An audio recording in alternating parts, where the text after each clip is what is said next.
अबे साले। भाई साहब आप टोपी पहन के क्यों सोते हो? कोई अपनी जगह से नहीं हिलेगा, फ्रीज।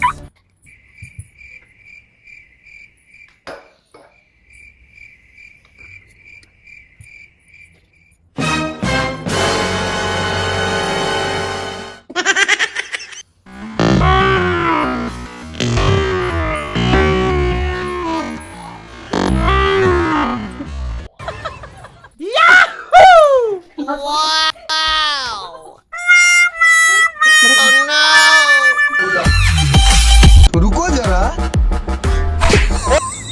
ऑटो।